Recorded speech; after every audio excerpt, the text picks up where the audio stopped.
À chaque fois que vous augmentez la température, eh bien, le cycle de l'eau va être perturbé parce que la molécule d'eau se transforme naturellement dans tous nos milieux. Elle se transforme bien sûr en liquide, en gaz ou en glace, mais elle est surtout fonction de la mécanique solaire.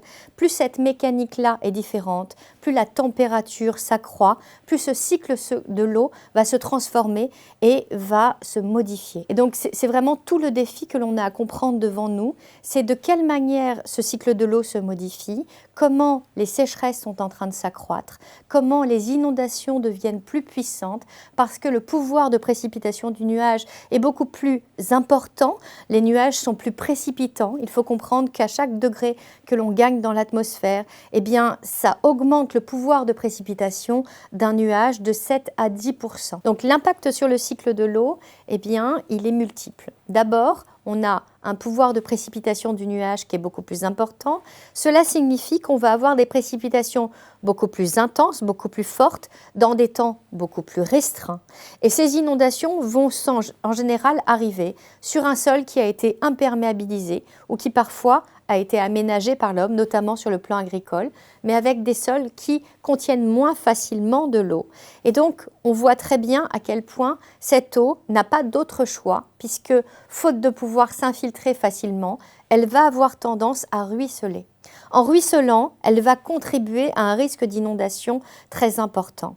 Sur ces 5 dernières années, 50% des biens sinistrés en France l'ont été par des phénomènes de ruissellement et pas d'inondation. Ça signifie qu'aujourd'hui, les inondations ne viennent plus seulement des cours d'eau ou bien par submersion marine de la mer ou encore par remontée des nappes du sol, mais elles peuvent venir directement du nuage et d'une pluie qui n'est plus capable d'être absorbée par un territoire, qui ne joue plus son rôle d'éponge parce qu'il a été trop aménagé, on dit même anthropisé, c'est-à-dire que la main de l'homme est venue là pour justement transformer ce territoire et on voit très bien à quel point il y a un impact direct sur le cycle de l'eau. Jusque-là, la pluviométrie en France était de 512 milliards de mètres cubes d'eau annuellement. On voit que cette pluviométrie est en train de se transformer. Il ne pleut pas aux mêmes périodes, dans les mêmes temps, et surtout, nous nous retrouvons avec des mois entiers sans une seule goutte de précipitation.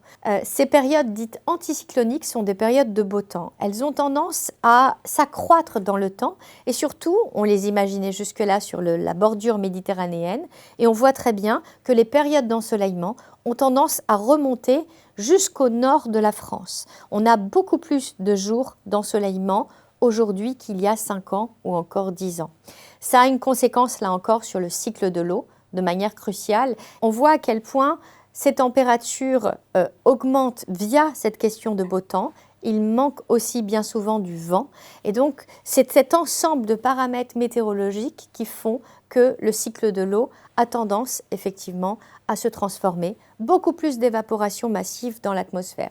Sauf qu'il faut comprendre que cette atmosphère eh bien, ne peut pas contenir de l'eau trop longtemps puisque c'est un réservoir qui est capable de tenir de la vapeur d'eau en moyenne entre 9 et 10 jours. Cette eau va finir par retomber massivement via des couloirs aériens au niveau atmosphérique que l'on appelle des rivières atmosphériques et donc qui vont rendre prépondérant des précipitations diluviennes ailleurs. D'un côté, nous avons un manque de pluie crucial, d'un autre côté, nous allons nous retrouver face à des extrêmes de précipitations très importantes.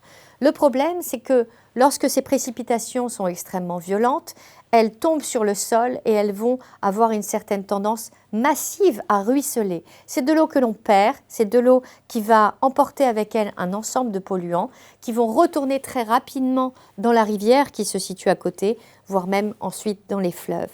Et donc, c'est tout l'enjeu que l'on a devant nous de retenir cette eau avant qu'elle ne puisse partir directement dans les fleuves, mais la laisser pénétrer pour la laisser rejoindre les nappes souterraines qui ensuite alimenteront avec une eau de qualité la rivière qui est attenante.